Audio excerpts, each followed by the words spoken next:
Hey! Les mangas, c'est quand même le seul endroit où des gens peuvent dire Et qu'est-ce que tu fais? bah, je peux pas aller dans l'eau.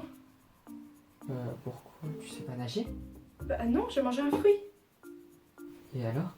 Bah, quand tu manges un fruit, tu peux pas nager. C'est logique. D'accord.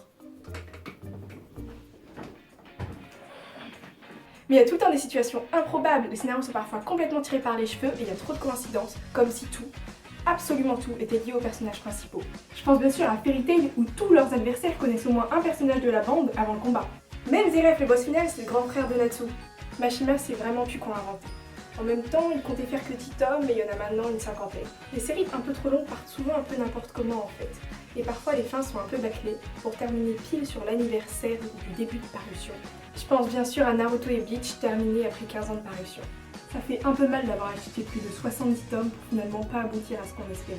Mais il faut aussi prendre en compte la pression des éditeurs sur les mangaka qui ne peuvent pas forcément écrire leur histoire comme ils le souhaitent. Oh, bonjour! Asseyez-vous. Présentez-moi votre idée de shonen. En fait, c'est l'histoire d'une héroïne qui va. Attends. Une héroïne? Pour un shonen? Mais tout le monde sait que ça marche beaucoup mieux avec des garçons. Mais poursuivez. Alors en fait, elle faisait partie de la noblesse. Sauf que son père est mort et sa mère est très violente. Vous voyez le concept. Si vous voulez, attendez, j'ai leur petit tournoi. Le voici. Ce n'est pas entièrement terminé, mais je suis ouvert aux suggestions si vous voulez que je le finisse. Oui, intéressant. Vous devriez lui faire des cheveux courts. Avec de petites piques. C'est vous le patron.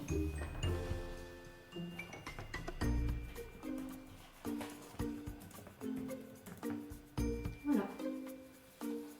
Comme vous l'avez demandé.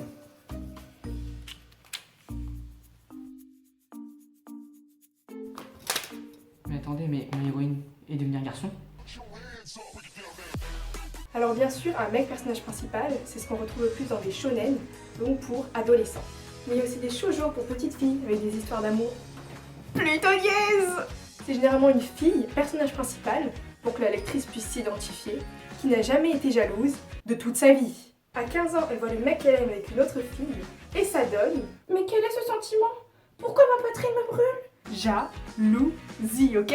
Puis c'est vraiment pas réaliste. Dans les mangas, quand tu appartiens au club des méchants, tu dois toujours être dans le noir. Ils allument jamais la lumière. Dans la vie de tous les jours, ça doit pas être pratique. Un méchant dans la vie de tous les jours. Les repas. Aux toilettes.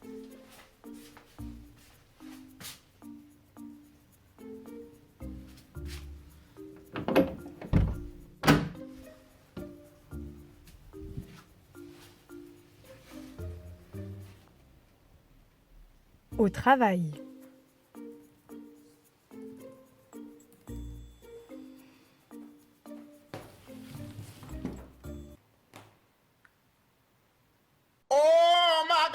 Et d'ailleurs, comment ils sont recrutés?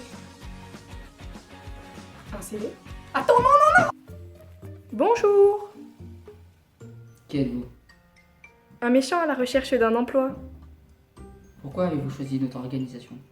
Parce que j'aime briser les rêves d'enfants de primaire sans aucune forme de respect.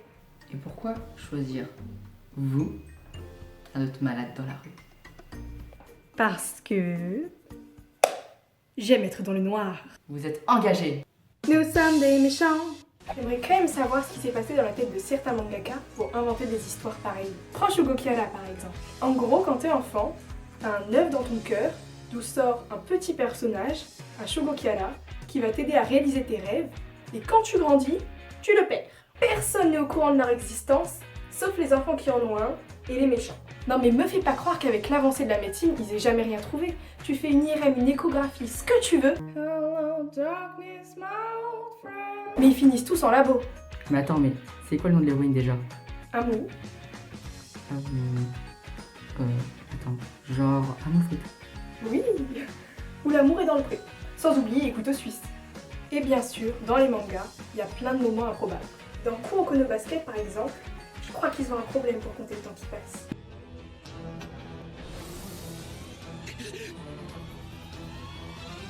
僕は信じてました。鏡くんなら飛べると。黒子。そしてそれを信じた緑間くんがもう一度ボールを下げると。 Mais faut pas croire que les mangas sont que des histoires what the fuckesques avec des messages cucu et pas intellectuels. Death Note, pour n'en citer qu'un, soulève des problématiques énormes sur le monde qui t'entoure, la notion de bien, de mal et de justice. De toute façon, les mangas touchent tellement d'univers que je suis sûre que vous trouverez quelque chose qui pourra vous plaire. En bref, si vous avez jamais lu de manga, ou que vous connaissez seulement DBZ, Naruto et One Piece, n'hésitez pas à aller explorer le monde du manga pour vous faire un vrai avis sur le genre, sans se baser sur les préjugés ou l'avis des autres. Voilà, cette première vidéo est terminée, j'espère qu'elle vous a plu. N'hésitez pas à mettre votre nom de manga préféré en commentaire. Abonnez-vous et n'oubliez pas de partager la vidéo. C'est un ordre. Allez, à ciao, bonsoir.